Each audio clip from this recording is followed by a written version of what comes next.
Maroc. Tu as déjà ta part de voiture, tu as déjà ta part de millions. On les wait te wait chez Orange chaque semaine. N'a que le Jazz 111 étoile 1 Jazz ou le Jazz 150 Jazz ou encore sur Max Eat. Orange est là. Orange est là. Souscrivez à Massouk pour une économie forte et prospère. Royal Midi, le journal. Jean-Jacques Foucault.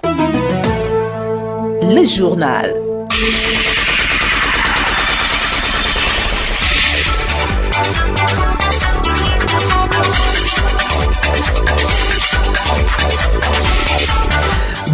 Bonjour à tous.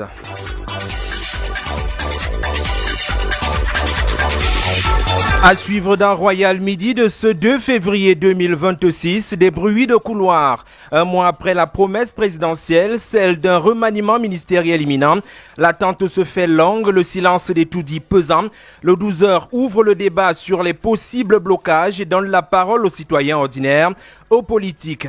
Et l'analyse du contexte de la longue attente est établie par l'éditorialiste et chef d'Ex-Politique, Jean-Marie Anaba. Éditorialiste et chef d'Ex-Politique, Jean-Marie Anaba. Le rideau de l'actualité souffre également sur les bruits autour des repris de justice impliqués fréquemment dans les agressions et vols, des bruits des petites mains du petit commerce face aux créanciers qui s'acquittent avec peine de leurs factures, autres bruits ceux des femmes cocufiées dans son propre domicile qui se rendent justice. La vidéo devenue virale montre sa rivale en tenue adamique, entre autres des bruits ceux des klaxons et des clés de véhicules taxi remis aux mutualistes bénéficiaires de l'acte 5. C'était en fin de semaine dernière, écho dans le 12h.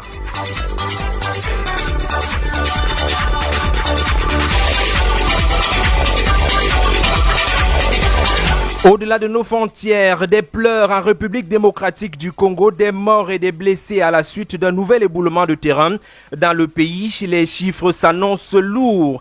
Enfin, en sport, grabuge à la Fédération camerounaise de lutte, où il s'est clairement installé un bicéphalisme à la tête. 2 assemblées générales extraordinaires se sont tenues au cours du week-end. L'une d'émet Dimi Pia et l'autre a permis à Akrim Emmanuel de dévoiler son bilan. Seul l'arbitrage du ministre des Sports permettra de voir un peu plus clair sur cette affaire. Voilà pour le sommaire, les détails dans un instant très court. Bienvenue. D'abord de la politique en ouverture du journal. Remaniement ministériel, cela fait déjà un mois que le chef de l'État a fait cette annonce et depuis lors, les attentes des citoyens sont partagées sur le respect ou non de cette promesse présidentielle. Le reportage de Florent Goyam, le chef d'ex de la brigade des reportages à Royal FM. Peu importe le temps que cela mettra, Fabrice est convaincu de la mise sur pied d'un gouvernement dans les tout prochains jours, comme annoncé par le chef de l'État. Quand il a dit l'ordre régnera, c'était quelque chose qui commençait dans son propre gouvernement avant que ça ne s'étende dans le pays entier. Donc il va faire ce remaniement, il va changer les personnes qui ne font pas ce qu'il attend ou bien qu'il attendait d'eux. Fort de cette conviction, le jeune homme formule déjà ses attentes vis-à-vis de la prochaine équipe gouvernementale. Dans ce nouveau gouvernement, c'est juste la façon de gérer le peuple, des problèmes qui concernent le peuple, c'est-à-dire les routes, les infrastructures et ceci et cela. Qu'est-ce qui peut employer le maximum de jeunes? Aussi simple que ça. Chez Antoine et Gabriel, l'attente est longue et inespérée. De plus, plusieurs événements les confortent dans la thèse d'un leurre au sujet d'un remaniement ministériel. Nous n'y croyons vraiment plus à un possible remaniement ministériel. Ça fait 7 ans tout d'abord que ce remaniement ministériel va arriver. Ce sont les effets d'annonce. Il est annoncé dans les prochains jours et qu'on soit déjà à 2 mois sans que rien ne change. Le budget a été voté, la cérémonie des vœux s'est passée. Il n'y a rien qui prouve qu'il y aura remaniement ministériel. La crainte d'Antoine est encore plus grande au regard des clichés exposés récemment sur la place publique. Il s'agit entre autres de la crise au port autonome de Douala et de l'opposition entre le ministère de l'administration territoriale et celui de l'habitat et du développement urbain sur la question de l'insalubrité. Des rivalités au sein du sérail qui poussent à s'interroger. On comprend que parfois les guéguerres entre les ministres font que le remaniement est bloqué. Il y a de puissants ministres dans ce pays qui ont la capacité de bloquer le remaniement si celui-ci ne répond pas à leurs ambitions. On est dans un imbroglio total, dans un désordre total où on se pose plusieurs questions. Est-ce que le président gère même encore le pays? Qui gère le pays? Est-ce que c'est la volonté des Camerounais même qui prime encore? Depuis son annonce le 31 décembre 2025, lors de l'adresse du chef de l'État à la nation, le remaniement ministériel suscite lassitude pour certains et espoir pour d'autres. Il faut dire que cette longue attente d'un nouveau gouvernement ne laisse pas les acteurs politiques indifférents. Il s'exprime dans ce reportage de Claude Baoken. La majorité des acteurs adoptent une posture d'observation prudente. C'est un temps de calcul des signaux, des décrets et des messages codés. Plus de 31 jours après l'adresse du chef d'État à la nation, Denis Emilia Tangana du FDC affirme que c'est une notion complexe, mais s'interroge tout de même. Les usages politiques républicains exigent une fois que le président de la République a prêté serment, que le Premier ministre démissionne. Mais hélas, on ne comprend pas pourquoi ces usages ne sont pas respectés au niveau du Cameroun. Au regard de la situation morose du pays, il serait judicieux que le président puisse changer son appareil, qu'il puisse mettre des personnes qui peuvent l'aider.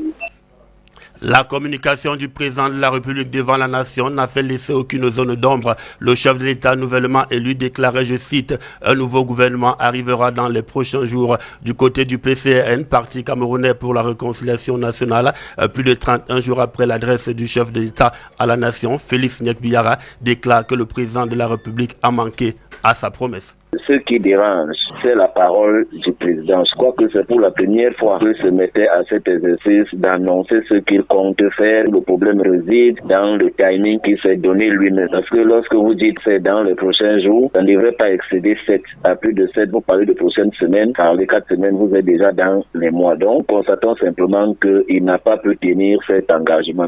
Du côté du RDPC, Rassemblement démocratique du peuple camerounais, le temps d'attente, de silence, d'incertitude sans action politique visible doit être appréhendé autrement. Le discours du président ne doit pas se comprendre au pied de la lettre. Mettre en place un gouvernement ne serait pas forcément la priorité du mandat de la grandeur et de l'espérance. Lui, il avait annoncé un certain nombre de choses qui sont pratiquement en train de se réaliser. Ce qui est sûr, c'est qu'il va nous produire un gouvernement, quel que soit le temps qu'il va prendre pour le faire. Nombreux sont les partis politiques qui n'accordent aucune importance à un éventuel remaniement ministériel. Ils sont concentrés à préparer les élections législatives et municipales. L'annonce d'un nouveau gouvernement par le président de la République a cédé place à l'incertitude alors que le manque de solidarité gouvernementale refait surface.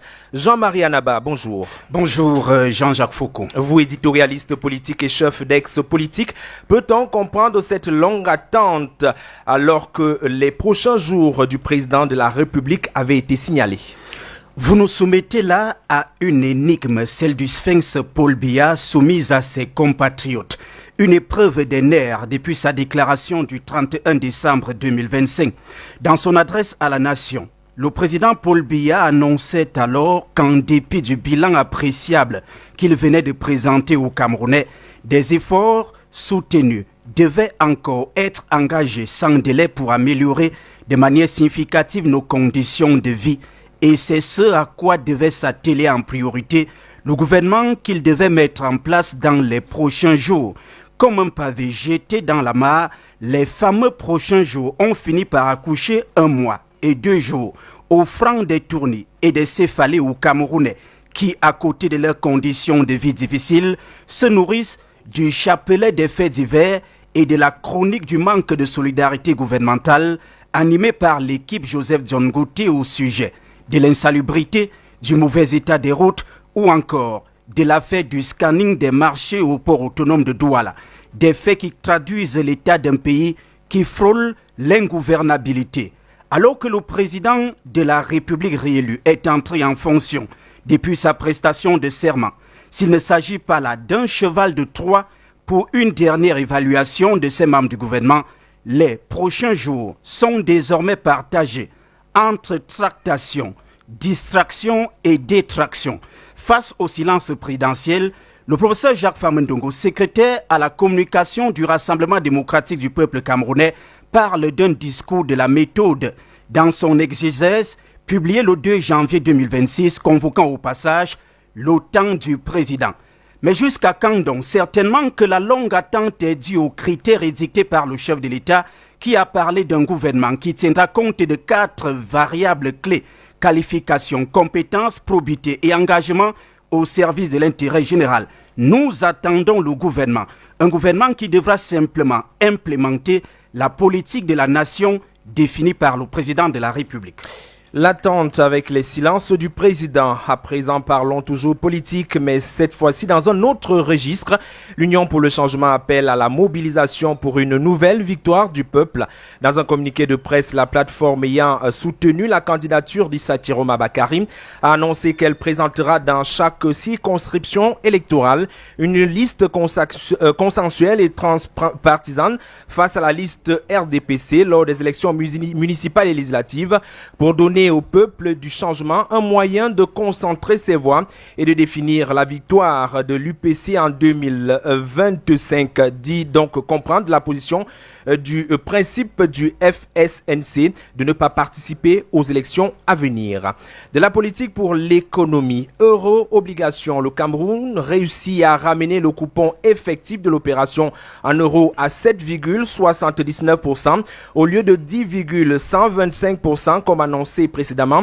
L'opération a été possible grâce à un mécanisme swap de change euro-dollar afin de limiter l'exposition au risque de change sur la période de l'emprunt.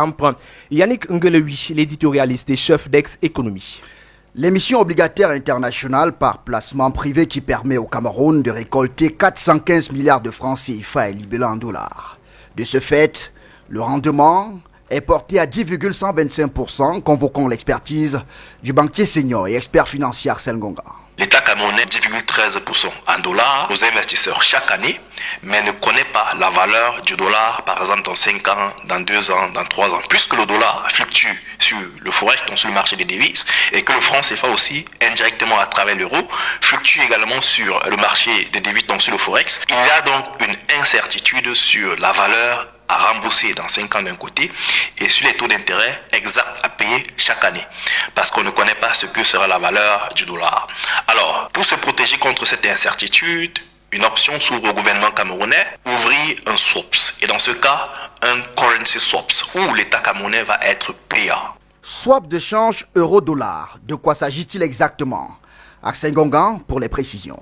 Un swap n'est rien d'autre qu'une dérivée financière ou alors un contrat financier dans lequel deux parties, donc le gouvernement camerounais d'un côté et une banque probablement de l'autre côté, décident d'échanger un flux financier futur selon des modalités prédéfinies. À travers le swaps que l'État camerounais a ouvert auprès d'une banque, il va donc remettre les 750 millions de dollars qu'il a perçus des investisseurs sur les marchés financiers à la banque et en retour, la banque va verser au gouvernement camerounais l'équivalent, donc 690 millions d'euros. Donc cet équivalent va être versé en euros puisque le currency swap c'est dollar-euro. Chaque année, étant donné que le gouvernement camerounais devrait payer 10,13% en dollars aux investisseurs, ici, donc chaque année, la banque va verser l'équivalent de 10,13% en dollars au gouvernement camerounais et il va utiliser cet argent pour payer les coupons d'obligations dans les taux d'intérêt aux investisseurs sur les marchés financiers.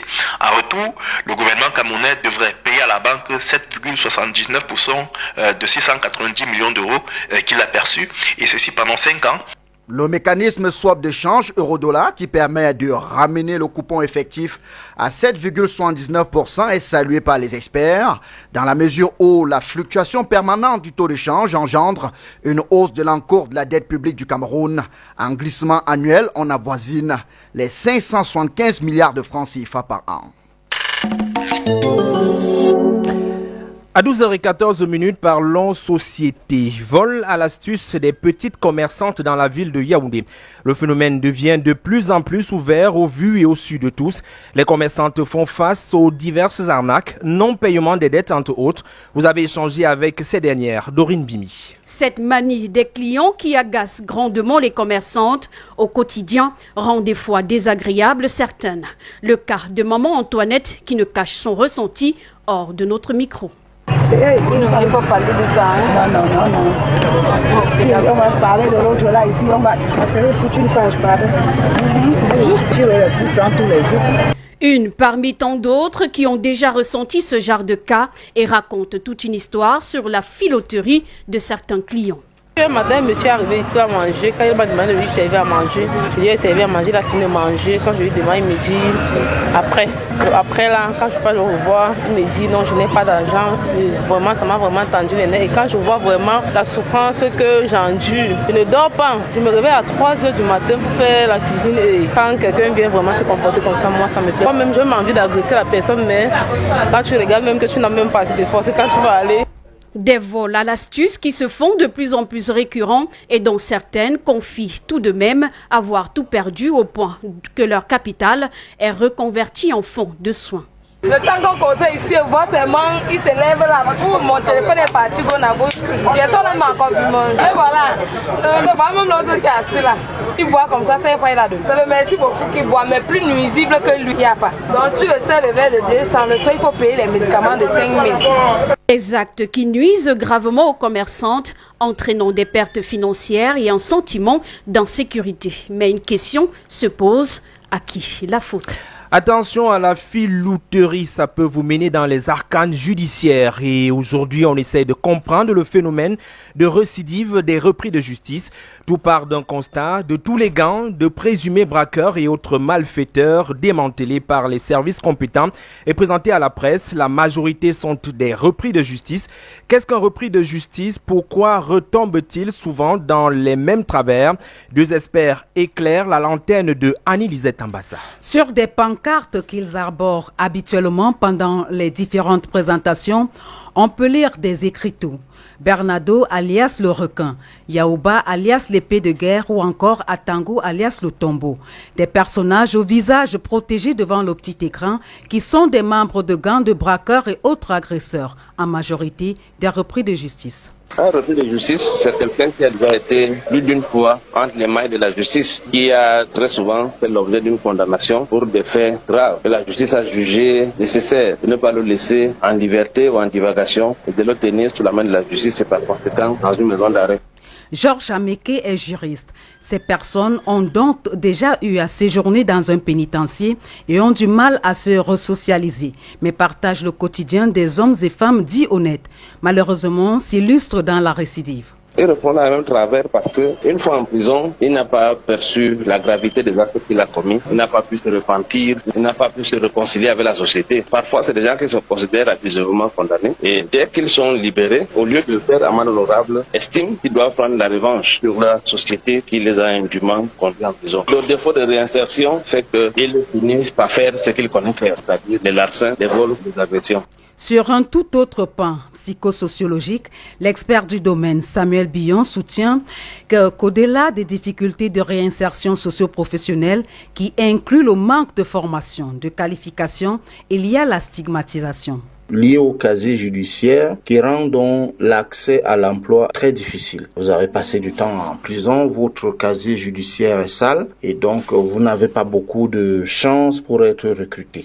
À cela, on peut ajouter, selon le psychosociologue Samuel Billon, les conditions de détention et de désocialisation. La prison elle-même pouvant agir comme une école du crime. En prison, il y a des fréquentations délinquantes qui parfois arrivent à rompre les liens familiaux et sociaux de la personne qui séjourne dans ce milieu-là.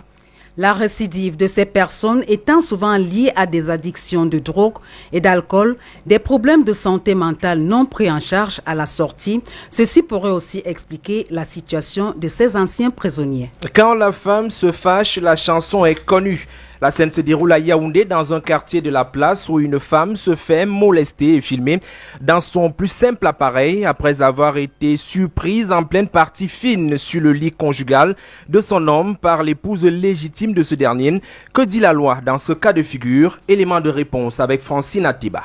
1 à 5 ans de prison avec une amende allant de 25 000 à 500 000 francs CFA, selon l'article 74 du Code pénal, sont les sanctions qu'encourt une personne qui, par des actes de violence ou de menace, se rend justice soi-même, selon le juriste Jacques Léonce Awonon. Cette vidéo nous renseigne sur plusieurs aspects sur le plan légal. D'abord, la victime qui, ayant pris en flagrant délit d'adultère sur le lit conjugal son mari avec une autre femme, au lieu de saisir les autorités judiciaires compétentes en la matière pour se faire rendre justice, elles se rendent plutôt justice elles-mêmes. Lorsqu'on est dans un état de droit, on ne se rend pas justice soi-même. Sur le plan pénal, les coups et blessures, l'agression physique ou les atteintes corporelles sont punis par la loi avec des pénalités telles que les amendes, les dommages et intérêts à la victime et des peines d'emprisonnement d'après l'expert. Elle est en train de porter atteinte à l'intégrité physique de la dame qu'elle a pris en flagrant délit d'adultère sur son lit conjugal avec son mari. Et les atteintes à l'intégrité physique sont punies par le code pénal. Les articles 277, 278, 279 et même 280 punissent les atteintes à l'intégrité physique.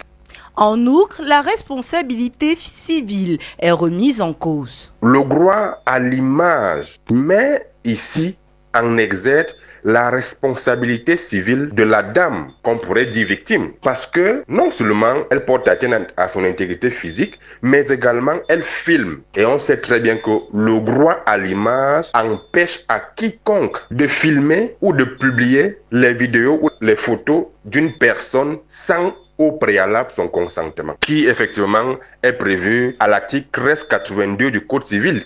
La dame cocufiée devra réparer le préjudice causé à la concubine de son mari en l'indemnisant. Les tribunaux fixent le montant des dommages et intérêts en fonction de la gravité du préjudice et des circonstances. Au bas de la page nationale, parlons mutuelle d'assistance et de solidarité. Les mutualistes bénéficiaires lors du tirage au sort de l'acte 5 du matériel roulant, notamment des véhicules taxis, ont reçu leur lot vendredi dernier. C'était au cours d'une cérémonie officielle tenue à l'agence Renaprobe Finance SA de Mimboman. Voici le compte rendu de Bertrand Bois.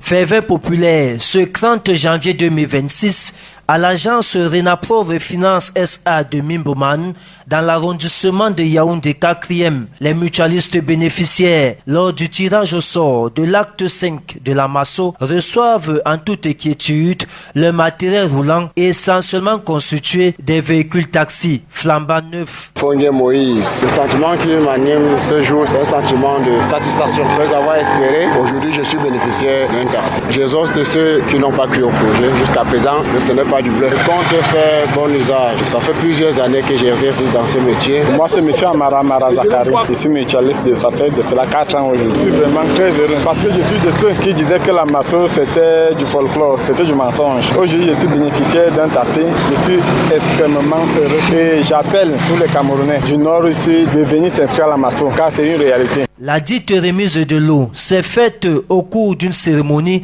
solennelle présidée par le directeur de la communication et des relations publiques du consortium Renaprobe Finance SA, représentant du promoteur de la mutuelle d'assistance et de solidarité, Jean-Patient Tchala, évoque le bien fondé d'une telle cérémonie. Au nom du révérend pasteur Bissay Emmanuel Noël, président du conseil d'administration du groupe Renaprobe Finance SA et promoteur de la Masso, pour le compte de l'acte 5, nous remettons les clés et le dossier de ces véhicules flambant neufs. Félicitations. Cet événement est la consécration de ce que nous disons et également de ce que nous faisons dans le cadre de la Masso. Après le tirage au sort du 5 juillet 2025 au stade Amadou Ahidjo de Yaoundé, il y a des mutualistes qui ont été tirés au sort, qui sont devenus bénéficiaires et nous souhaitons qu'ils deviennent propriétaires après avoir remboursé évidemment le capital qui leur est remis. Nous avons remis les financements qui allaient de l'ordre de 100 000, 250 000, 500 000, 750 000, 1 million et 2 millions de francs CFA. Aujourd'hui, comme vous le voyez, nous remettons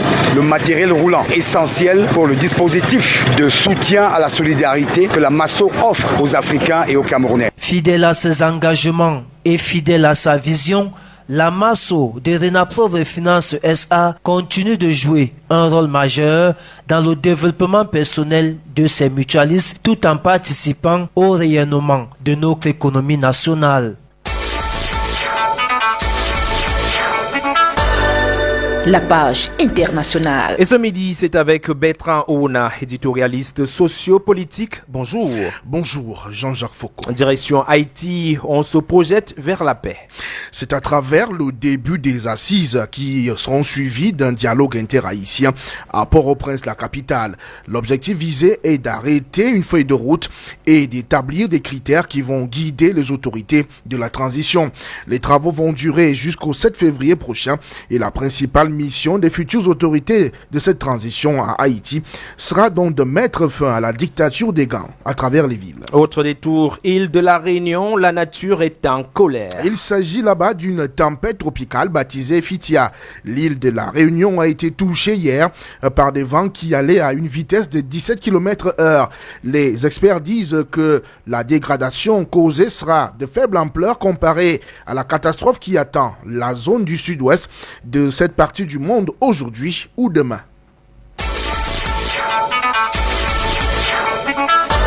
Royal Midi, l'info Afrique. En République démocratique du Congo, la nature fait des dégâts. C'est un éboulement qui s'est produit sur le site minier de la localité de Rubaya, à l'est de la République démocratique du Congo.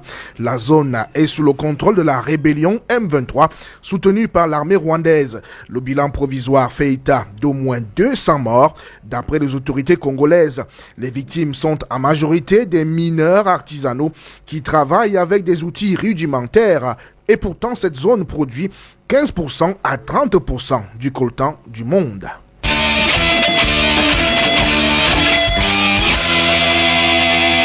La page sportive.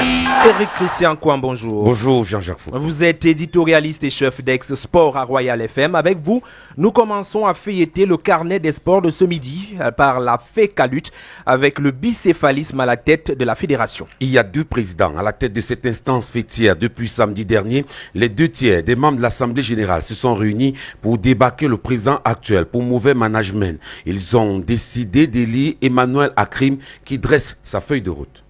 Merci pour tous mes camarades du 2 tiers de l'Assemblée générale de lutte qui ont bien voulu porter leur choix sur moi. Et je pense que nous avons juste suivi nos textes. Mes impressions, elles sont bonnes. Du déroulement de cette Assemblée générale qui a été serein, nous avons scruté toutes les dispositions de nos textes.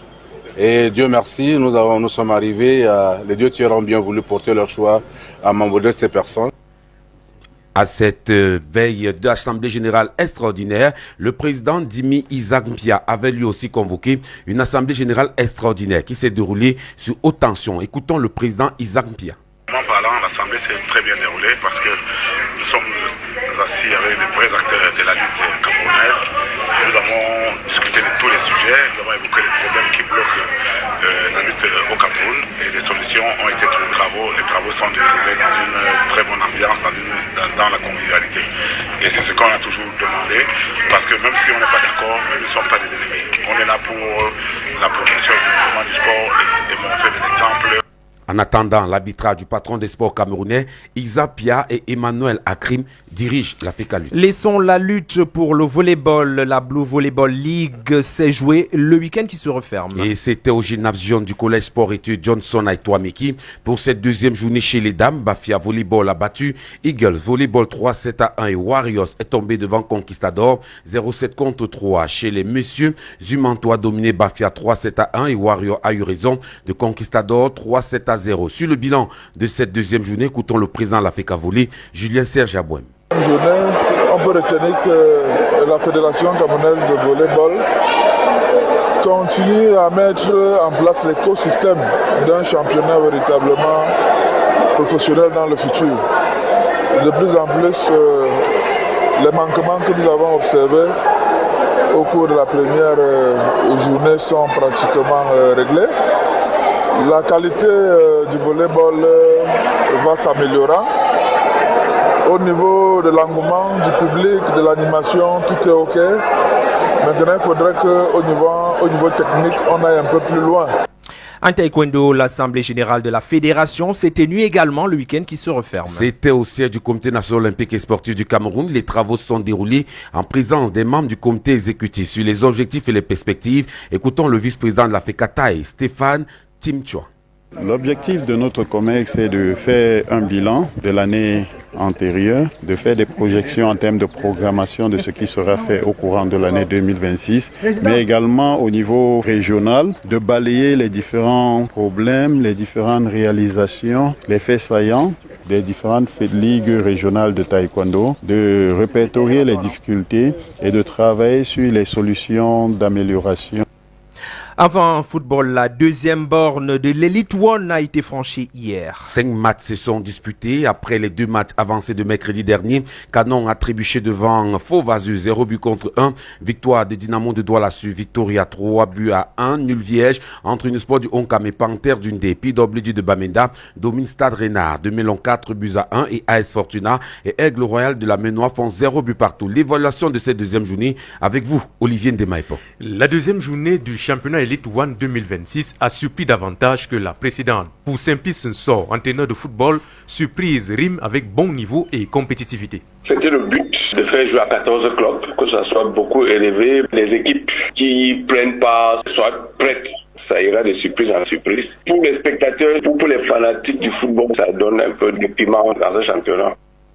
Des surprises manifestent par la défaite de plusieurs ténors. Colombe tombe face à Gazelle 1 but contre 2, tandis que Faux-Vazu bombarde le Canon 1 but à 0.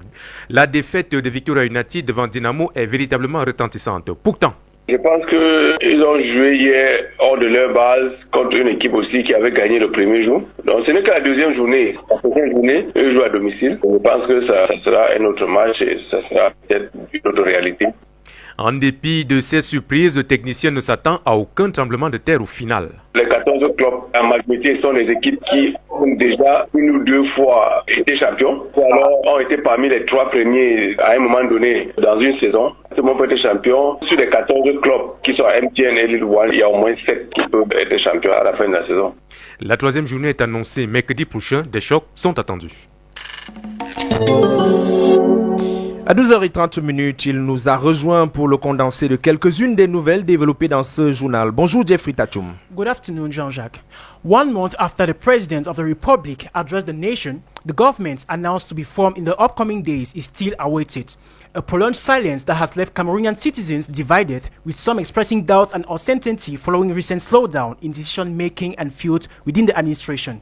Meanwhile, reactions from the political class are equally flowing in, with party leaders pointing out to failure of the Biya regime.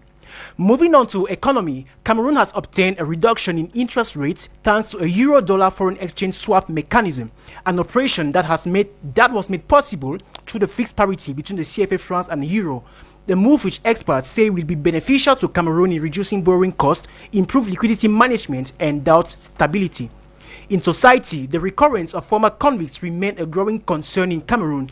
A legal mind and sociologist points out poor reintegration policies, unemployment, and stigmatization as key factors pushing ex-convicts back into crime. Out of Cameroon, a deadly landslide has struck Eastern Democratic Republic of Congo, leaving at least 200 people dead. The incident occurred in a mining area after heavy rains triggered the collapse of unstable soil. Rescue operations are still going on and access to the site remains difficult. And in sports, the second match day of the 2026 Elites One National Football Championship ended last weekend with several competitive encounters across the country. Some clubs confirmed their ambitions with victories, while others dropped points early in the season. The championship now heads into the next round with growing expectations.